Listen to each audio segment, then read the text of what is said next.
Ladies and gentlemen, all that said and done for our very first session of day 2. We are honored to have with us today 3 subject matter experts who will be setting the tone for today's discussions. I'd like to introduce our speakers, beginning with Vibhuti Garg, IEEFA's Director for South Asia. Now, Vibhuti will be moderating our very first session of the conference, which is entitled Asia's Decarbonization Path, Ambitions, Action, and Outlook. Vibhuti is joined on stage by Dr. Arunabha Ghosh, founder and CEO of the Council on Energy, Environment, and Water. Our panel is rounded off by Dr. Christoph, Director of the Griffith Asia Institute. Once again, we encourage everyone in the audience, both online on Hoover as well as in person, to submit your questions to the speakers using the Hoover app throughout the session. Vibhuti, the time is yours. Over to you.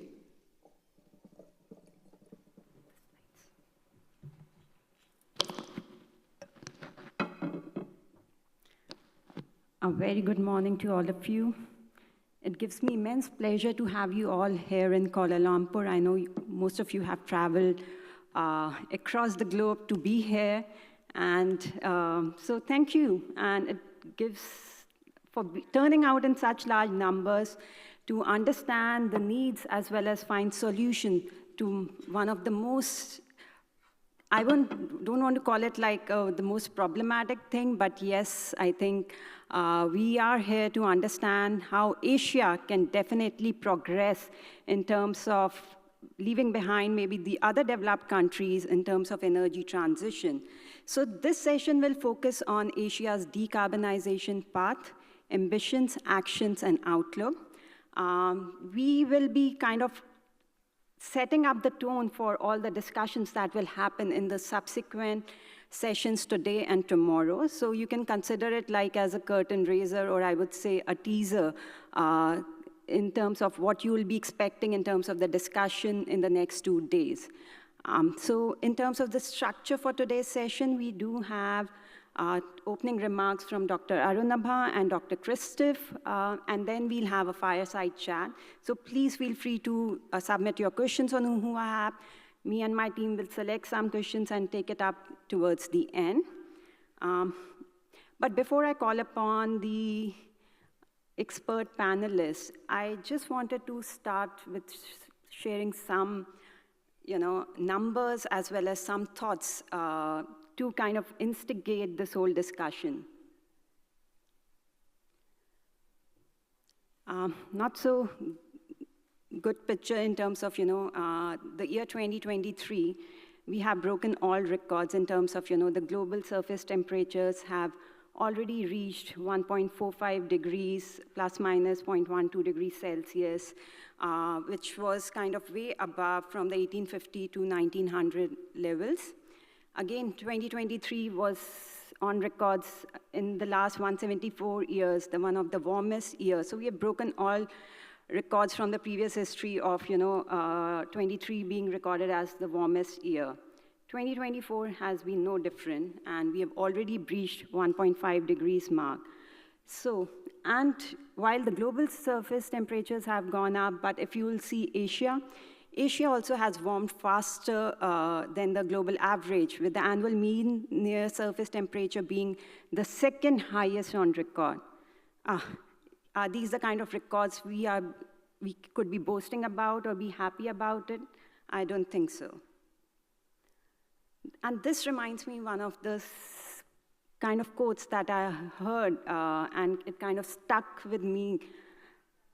A Simpson cartoon where probably a teenage son saying to his dad, "Dad, this is the hottest summer of my life." And what the dad says to his teenage son? "This is probably the coldest summer of the rest of your life." But with this grim picture, I would say it's not that we are not doing anything. Definitely we are on the right track. So we have seen globally, as well as in the Asian countries, which is led by China and India, both the capacity as well as the generations has been going on an upward trend. And even the 2030 outlook looks very, very promising. But again, I think the question is, do we really have to worry about anything? I think probably yes, because I don't think so we are doing enough yet. So if you look at even from the, if you take investment as a proxy for how things are faring up, we see that globally, again, what we need is, if you consider the different scenarios presented by IEA, BNEF, IRENA, the amount of investment needs to triple or quadruple from the current level. And more importantly, I would say this investment needs to flow to the global south. And what we are currently seeing is most of the investments are still happening in the global north. While the energy transition has to be led by the Asian countries, but in terms of investment, we are not receiving enough. So clearly, I don't think so we can say that, we cannot live in a denial stage. And what we need is to kind of further accelerate. And I think that's the theme of this year's conference. How do we accelerate those efforts? While we are doing it, while we may be in the right direction, but are we doing enough in order to achieve that? And I would say, close my opening remarks by saying that climate change is the ultimate one-way ticket. Let's not ride it to the point of no return.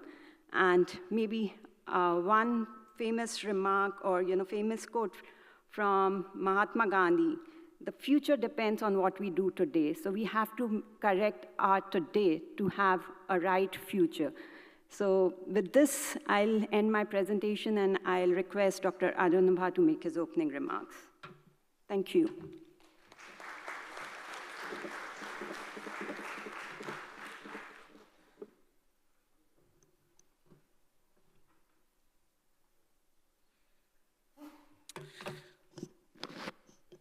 Good morning. First of all, let me extend my thanks to Paige and to Vibhuti and to your entire team. It's quite incredible to pull this off. First time outside of North America, I believe, but also bringing 500 plus people from across 25 countries. It's incredible, and yet it should be the most obvious, because this is where the action is, and as Vibhuti and Paige have both articulated in their remarks. So, in my presentation, I'm going to talk about why we need to think about this. Vibhuti ended her remarks by saying, let's not get to a point of no return. But there is also another point we need to get to, which is development. So how does Asia not choose one or the other, but have decarbonization with development? What are those difficult choices we'll have to make? In my remarks, I'm going to kind of raise some questions, and I'll leave it to all the delegates here to try and answer them over the next couple of days. Those of you who don't know me, I represent the Council on Energy, Environment and Water. We are an independent policy research institution headquartered in India with a mission to impact sustainable development at scale with our data analysis and our outreach. We work across system-level transformations, quality of life issues, but more importantly, work on the enablers of technology and finance and cooperation. The first thing, I'm going to ask three sets of questions, but the first question I'm going to ask is, why is decarbonizing with development such an imperative, particularly for Asia? Some of this is going to look a little familiar to what you've already seen from Vibhuti's slides. Asia is the driver of global economic growth. If you look at China, and then look at the remainder of Asia, including Japan and India and the remainder of Asia, it's about a third of global GDP. Yet, it's because so much of the manufacturing, so much of the world's sort of building of stuff is happening here in this continent, the share of global emissions is larger than our share of GDP. This is why when we look at production side approaches towards counting emissions, you end up with a focus on Asia. If you look at consumption side counting emissions, you might focus your spotlight somewhere else. Nevertheless, how we develop matters for us and for the rest of the world. And yet, it also matters for us, not just for the emissions that we're putting out in the atmosphere, but the consequences we will face as a result. This map, Vibhuti gave you the map of global surface temperatures, how they're rising. And this map shows how then the derived climate impacts are particularly problematic for Asia. It shows you in the red parts of the continent where the multi-hazards, so it's floods, droughts, cyclones, multi-hazards happening in the same place, intensifying, and many other parts of the continent where it is emerging. In 2022 alone, 7,000 plus fatalities, 64 million people impacted, billions of dollars, tens of billions of dollars impacted in terms of economic losses. But then when you compare the Asia-Pacific region with the rest of the world, you see that over the last 50 years, the number of fatalities from disasters, 2 million in APAC, rest of the world, 1.5 million. The impact of people affected by disasters, 7 billion, cumulative of course, in APAC, 1.24 billion in the rest of the world. And then there is the trillions of dollars of impact on our GDP. So if we care about nothing else but economic growth and the integrity of our infrastructure, even then, you don't have to be a tree hugger, even then, you have to care about what we do and how we develop. Which brings us to the second set of questions. What do we do? What are those sectors and those modes through which we need to develop while decarbonizing? Now, here is where Asia has got to in terms of renewable energy capacity, and I intentionally excluded China because China's exponential growth is something that's well known. It is part of the Asia story, but let's take out China. And even then you see about a 2x growth between 2014 and 2022. But we need more than a 2x growth to get to our 2030 targets. So renewable energy capacity, expected rise 73% from 2022 onwards.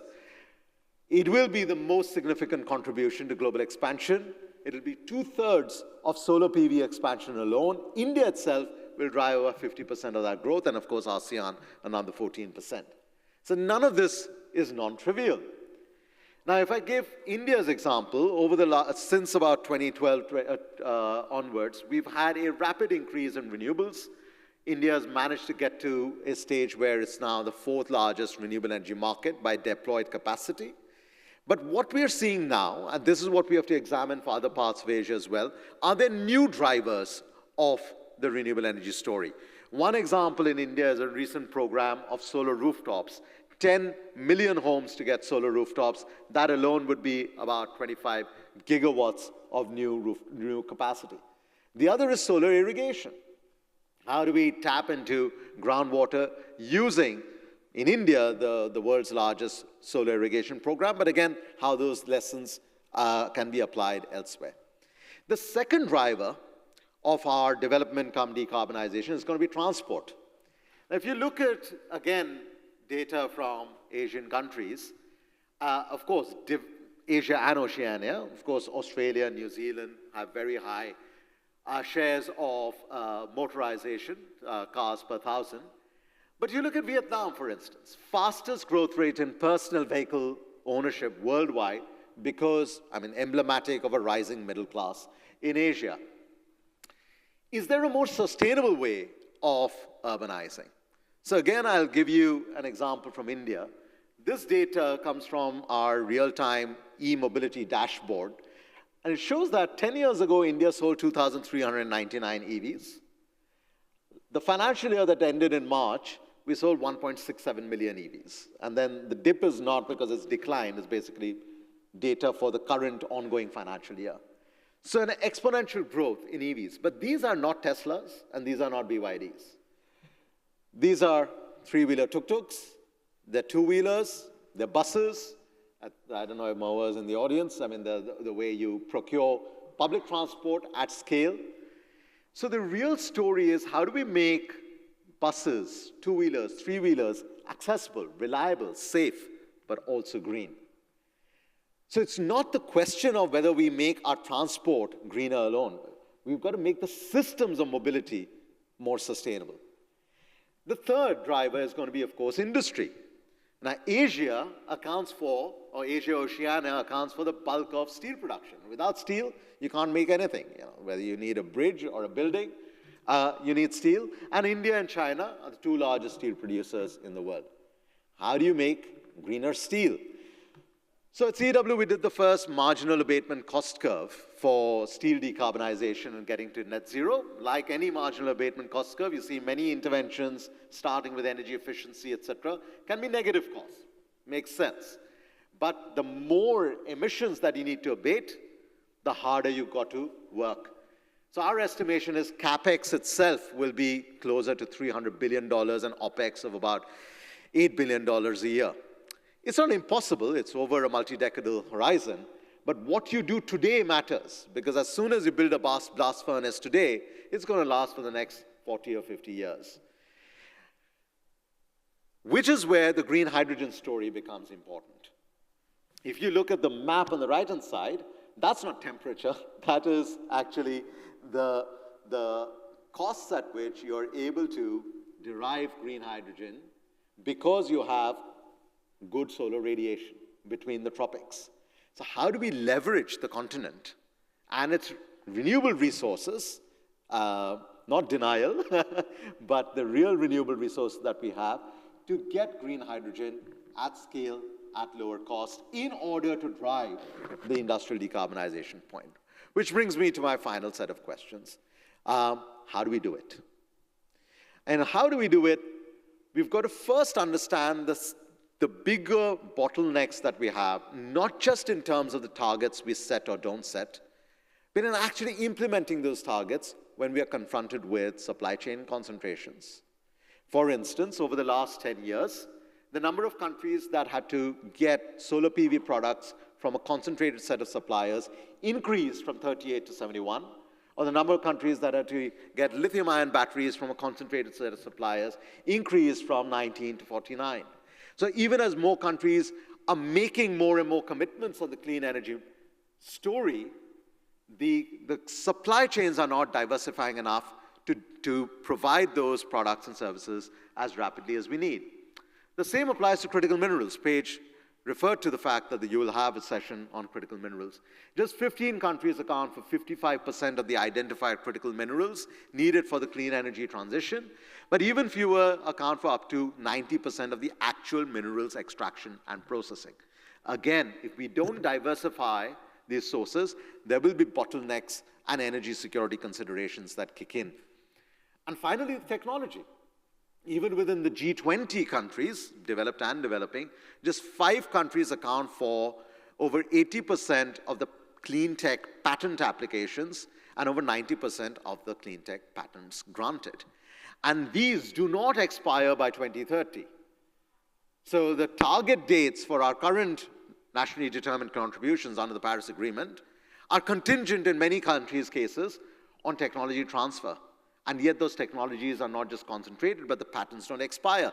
So there's a cognitive dissonance between ambition on one hand and the infrastructure of supply chains, minerals, and technology on the other. All of this then is determined by where the money is or not. And I often quip, money does not flow where the sun shines the most.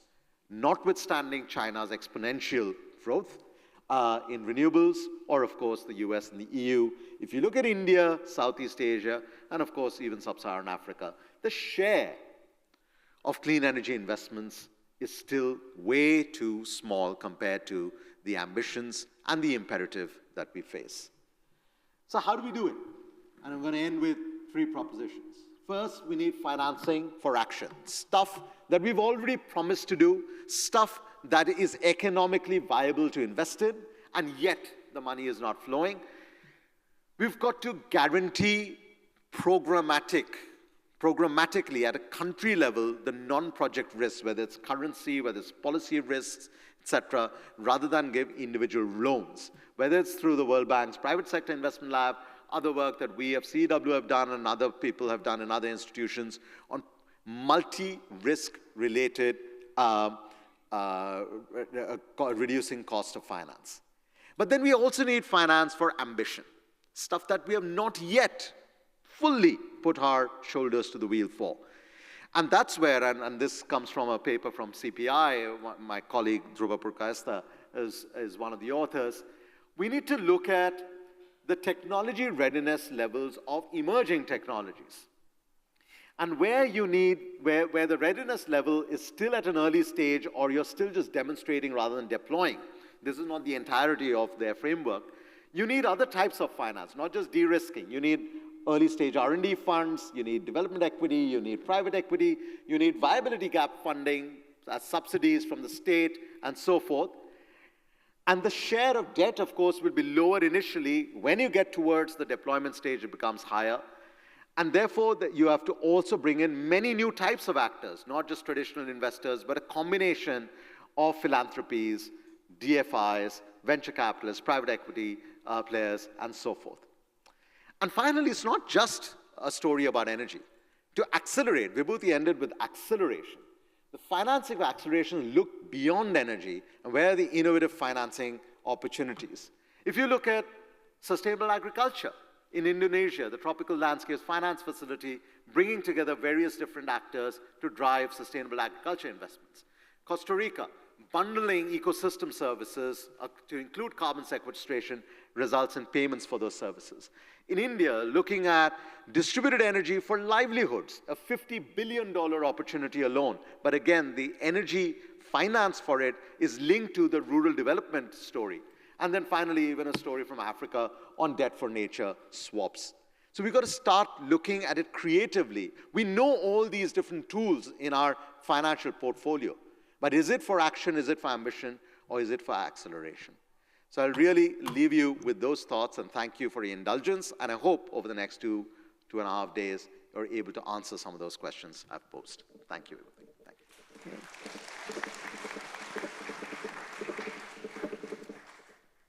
Thanks, Arunabha. This was very insightful. You have beautifully summarized what, why, and how of energy transition in the Asian economies. With this, I'll invite Dr. Christoph to make his opening remarks. And thank you. I know it's been a hard and a long journey for you. Thank you for coming and making us feel special and being a part of this conversation today. Thank you so much. Thank you so much, Vibhuti. Thank you so much for the invitation. Thanks for the opening, distinguished guests, esteemed colleagues, friends. It's such an honor and privilege to be here and stand on this stage to speak to you today. I think it's a fantastic conference, and I really want to congratulate IEEFA for putting this up. It's very difficult to speak after Arunabha. He covered, I think, a lot of the waterfront, but I'll try. Nevertheless, I think I found two gaps that I want to talk about. The imperative, the two things that I want to talk about is the imperative to focus on state-owned enterprises if we talk about accelerating the Asian green energy transition, which I often call the elephant in the room. And on the other side, that's one side, and the other side is China, which we can call the dragon in the room. Now, as we gather here today, I'm in some ways reminded also of a proverb. Obviously, we always like to say it's a Chinese proverb, but who knows? And in China, they often like to say it's a European proverb. But the proverb is, the best time to plant a tree is 20 years ago. The second best time is now. Now, in the context of our energy transition, we may have not planted that tree 20 years ago, we might have. But in any case, today, we have the power and the responsibility to cultivate an entire forest of sustainable energy solutions. Now, obviously, this is a whole systems approach, and I think Vibhuti has laid out the necessity. Arunabha has laid out a number of different items that we have to address, from technology to energy to transport. Now, a couple of imperatives that I think are also very clear is that we have to have a just transition and the urgent need also to invest in the energy networks. Now, you also mentioned that there's this extremely stark contrast in the financing gap that we need to address. Just to also throw out more numbers that we might or might not remember, I think the financing need is $4.6 trillion for sustainable energy systems by 2040 in Asia. So it's $4.6 trillion US dollars. It goes without saying that there's a huge financing gap. Currently, we estimate the financing gap to be about $1 trillion in the region. So it's not impossible, kind of to be very blunt. $1 trillion sounds a lot, but it's actually over the next 15, 20 years, that's a gap that can be closed. So let's start quickly to think about where are we. And Paige already shared a couple of, I think, very interesting tidbits about this. I think one really kind of discouraging data point in ASEAN is the electricity dependence on coal. Anybody probably a lot of you know how it has evolved over the last 20 plus years. So the electricity dependence on coal has more than doubled. So from about 20% in 2000 to 44% in 2023. So a lot more of the energy systems across ASEAN countries is dependent on coal. Now, you showed this beautiful graph that, of course, in Asia, we have had an increase of renewable energy sources. Again, as Paige mentioned, a lot of it is actually legacy systems also on hydropower, but the renewable energy dependence has increased from 18 to 26%. So by far not as fast as we need to. Now, give you a stark contrast. China, where I've worked and lived for the last 6 years before moving to Australia and taking the role as the director of the Griffith Asia Institute. China has managed now to have more than 50% of renewable energy capacity, which is quite a remarkable achievement over the last couple of years. I think this lets us to some of the challenges. Why are we not making more progress also in the rest of Asia? Now let's start with the state-owned enterprises, the elephant in the room. So state-owned enterprises are not only participants in the energy sector, I think they are fundamental for its structure and to its future. They account for about 60% of infrastructure investment and for about 70% of fossil fuel-related and energy transition investments in Asia. Now, often if I read these reports from industry analysts and planners, we hope that the private sector is going to take the bulk of the green energy investments across ASEAN. Looking at, however, how we've developed over the last years, also in terms of energy sector reform, and the hope that we had already 20 years ago, 30 years ago, that actually the private sector should drive the energy investments across ASEAN, it seems a little bit hopeful that the private sector at this market structure is really driving the green energy transition in many of the Asian countries. And hope is never a good strategy and never a good policy. So the task is clear. We need to guide these influential entities, the state-owned enterprises, towards a greener future. So in my work with leading state-owned enterprises, that includes PLN in Indonesia, I think it's really important to understand the power of green finance to drive the green energy transition. To give you an example, so the Australian government supported a project that, where we work with 25 managers from PLN, the Indonesian energy SOEs, on various topics ranging from green finance frameworks to coal retirement, IPP contract structures, and overall governance. In India, together with CPI, Climate Policy Initiatives, you mentioned it before as well, and we have Dhruva, we had Dhruva in the room here, he just left. So we are working to look at NTPC to study opportunities of accelerated green transition. It's really one thing is clear, SOEs are here to stay, and they do not want to lose their share of power in the market. No, pun intended, they really don't want to lose their share of power in the market. Now, this experience also informed a Green Finance for State-Owned Enterprise handbook that I published last year with the Asian Development Bank. I think it's where we really also highlight some of the challenging journeys that SOEs have and also their owners, the governments, in setting the right policies, in steering SOEs to become actually leaders in renewable energy investments and not laggards. So we must improve SOEs' awareness and access to green finance, enhancing their green credibility to outside investors. You cannot be green, you cannot mobilize green finance without being credible. We need to improve them in their government support, blended finance and green funds. You mentioned some of this. Public-private partnerships are possible, and we need to enhance SOE governance for a green transition, professionalization of management, independence, and transparency. Now, these are really crucial steps to accelerate the green energy transition across Asia. So that was the elephant in the room. Let's talk about the dragon in the room, China. Now, China plays, I think, a dual role, both as a really important key player for supporting Asia's green energy transition, but also as potentially a challenge. Now, China's advancements in renewable energy technologies and financing and green financing really can support the region's green energy transition. Just to give you, also throw some more numbers around there, but I guess everybody knows that in this room, preaching to the choir, China controls about 80% of the supply chains for critical renewable energy technologies, be it in energy production, solar and wind, but also energy storage, particularly in batteries. So to build capacity for a greener Asia, we have to engage China. And I'm really kind of excited to announce today for the first time that we are establishing the Green Energy Network Asia with pilot countries Indonesia and Pakistan. So this network facilitates innovation, knowledge sharing, and catalyze green energy transition across the region. And really driving collaborative work with China to help ASEAN countries and Asian countries to access technology, finance, and expertise needed for their green energy projects. And this, of course, also includes cooperation with Western and other partners, so not just China. So hopefully many of you can join and support this Green Energy Network Asia. Now the challenge, as I said, there's an opportunity and challenge. The challenge of the dragon in China is the dominant holdings of coal-fired power plants, where China is the sponsor or owner, and it includes Indonesia, Pakistan, Vietnam, Bangladesh.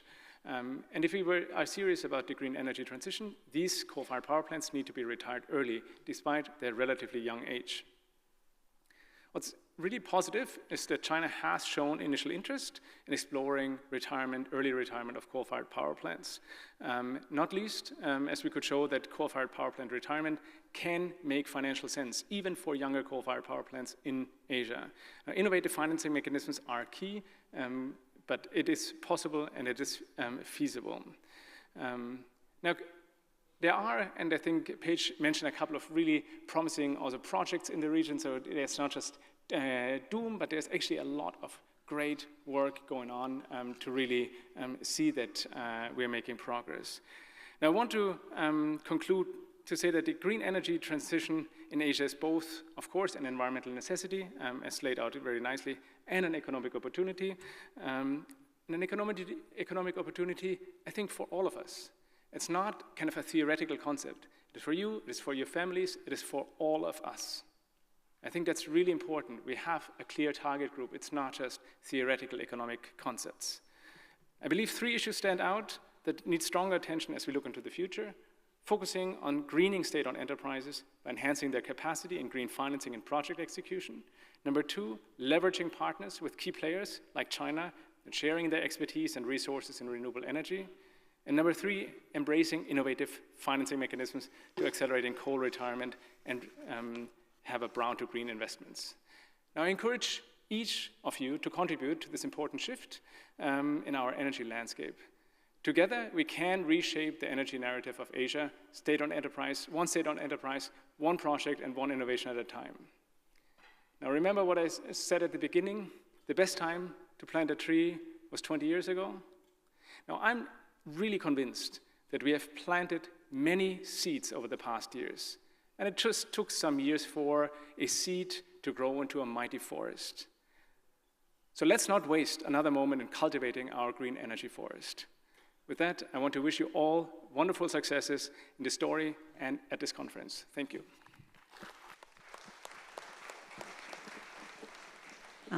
Thank you, Dr. Christoph, for highlighting where we are, where we need to go, and the white elephant and the big elephant in the room, which needs utmost priority. With this, I'll take the moderator prerogative and start with few questions till the time my team sends some questions that have come up on the Hoover app. I'll start with you, Arunabha. How do you think the energy landscape is changing? We have seen in the past that, the countries which were fossil fuel rich were driving, some of the important decisions or were driving the world politics.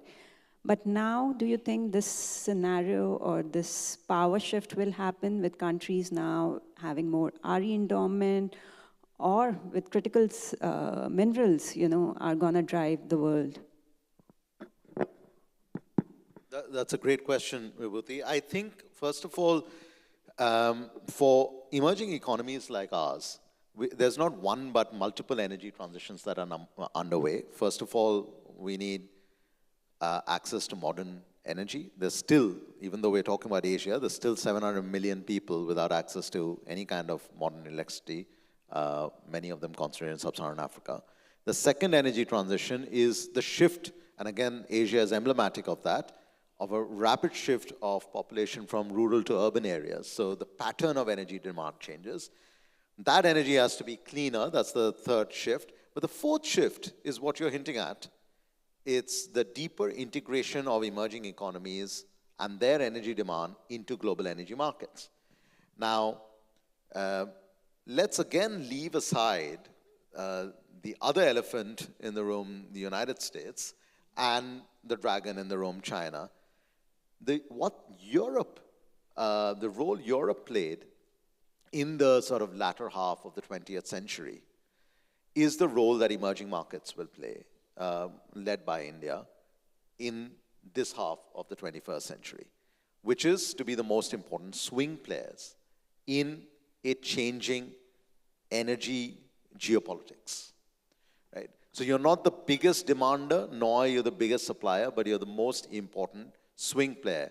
And that swing in how energy markets respond relate in part to demand, relate in part to supply, and relate in part to components, whether it's critical minerals or it's the other embedded products in your finished product.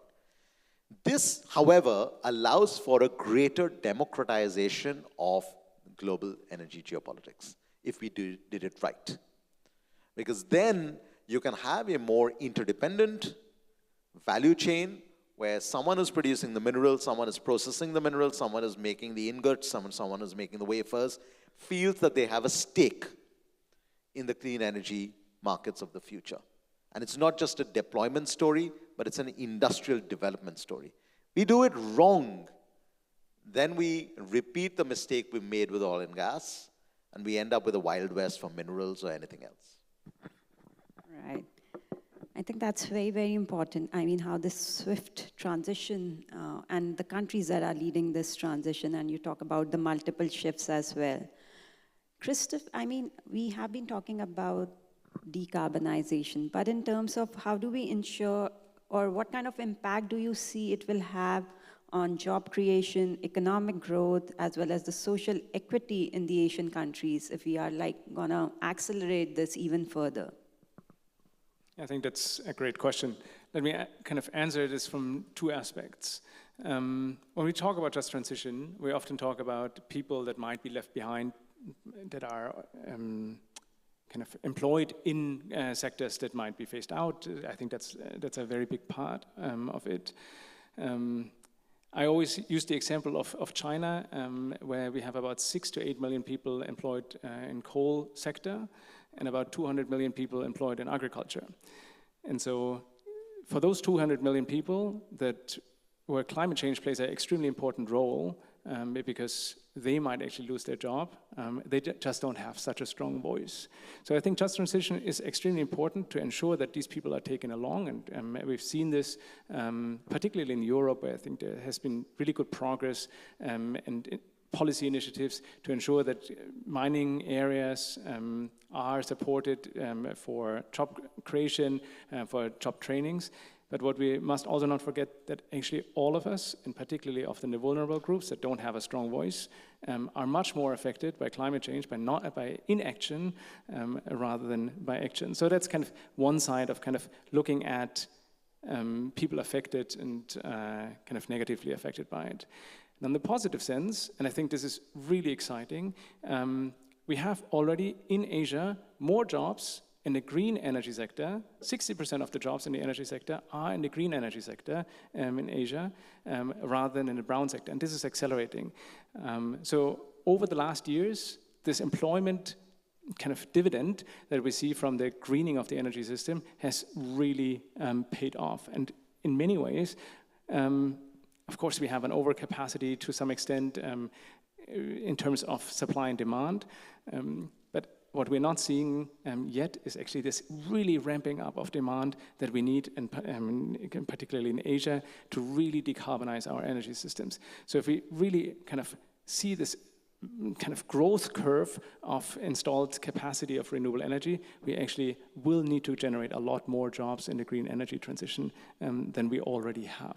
So I think there is a lot of challenges. The jobs that will be created might not be exactly where the jobs are being lost. So there is kind of a mismatch between the location. However, overall, I think we must not forget that the inaction costs probably a lot more transition risks than action.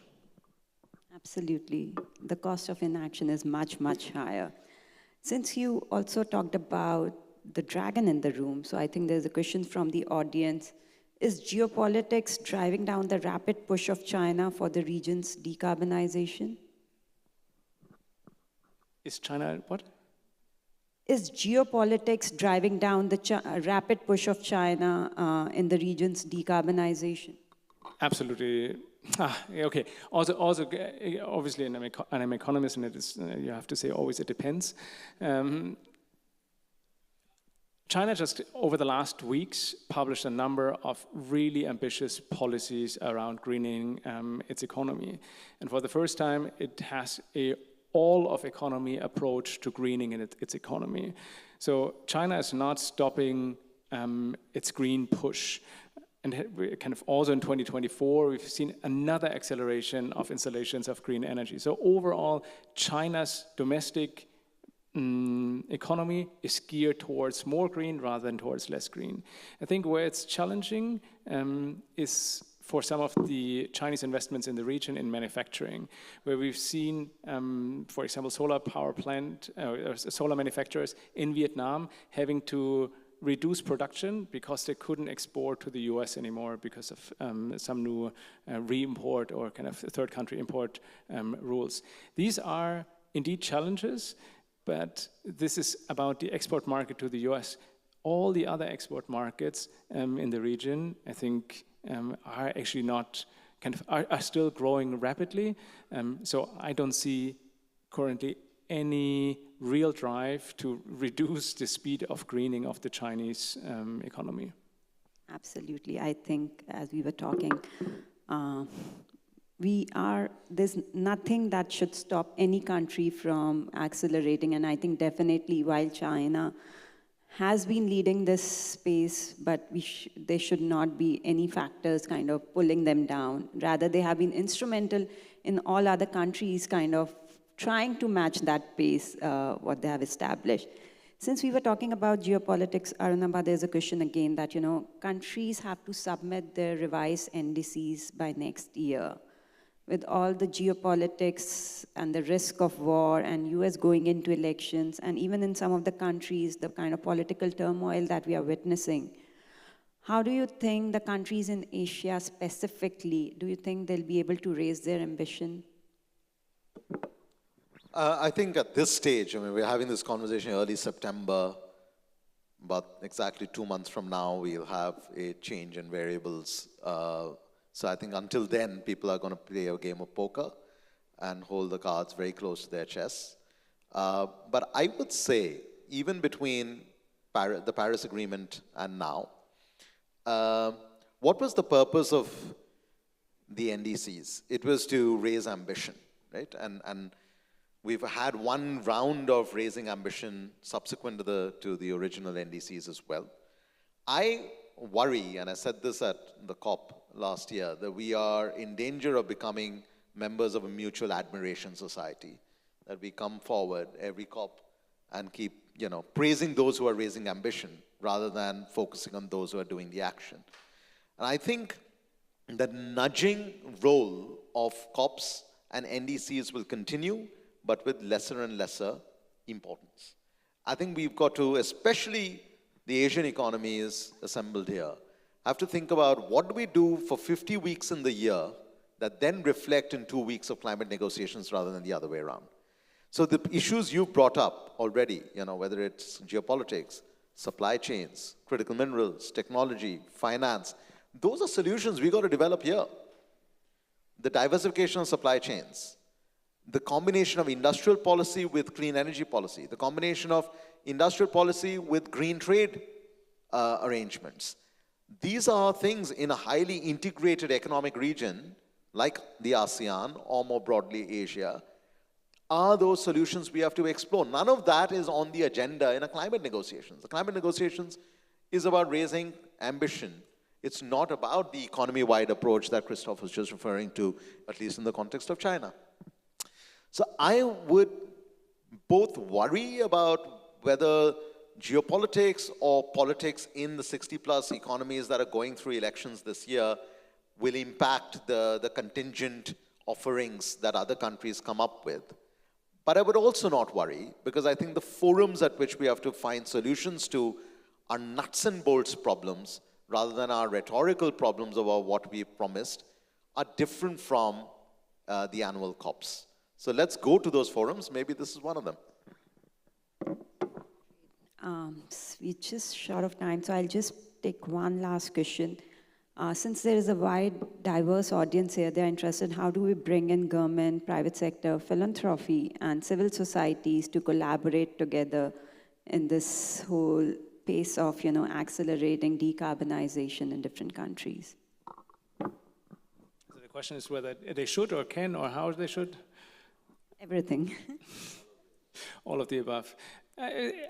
Obviously, kind of the energy transition is an all-society approach. There's kind of ideally no one left behind. We need everybody to collaborate together. It's because it affects our whole economy, how we do business. And so having civil society, having foundations, support various aspects through support mechanisms and capacity building, through facilitation funds, which some of the foundations are doing to reduce financing cost, to create awareness, to support just transition. I think many things are being done already. This is kind of what I meant. We've planted many seeds over the last 20 years. What we are actually seeing is that the forest is growing. So we're not on the first step of a long journey. We are already in the middle of the journey, and I think the foundations, the NGOs, the civil society has done an extremely important part to raise awareness, to put pressure on policymakers. There needs to be more, I think, no question about it, but we have also had a lot of experience, what works, what doesn't work, and sometimes it's always like a woodpecker. You know what a woodpecker is? As a woodpecker, you always have to kind of keep on hitting the same spot without getting a headache. And this is what we have to do in many parts of the climate transition too. Great. You want to respond quickly? Yeah, go ahead. I just want, Christoph talked about 20 years ago and we planted seed. 40 years ago, E.T. was extraterrestrial, the movie, you remember. 20 years ago, E.T. was energy transition. I think 2024, E.T. should be economic transformation. That's what we're all talking about here. Great. Yes, we need to head in that direction. But I will bring this session to a close. Thank you, Dr. Christoph and Dr. Arunabha, for very insightful presentations and enriching discussion. We have, I think, set the tone for the subsequent discussions which are happening today and tomorrow, and enough food for thought. Please do reach out to the panelists if you have more questions. They'll be available today and tomorrow as well. Thank you. Thank you very much, Vibhuti, Arunabha, and Dr. Christoph. May I invite you to stand forward for a quick group photograph together before you leave the stage.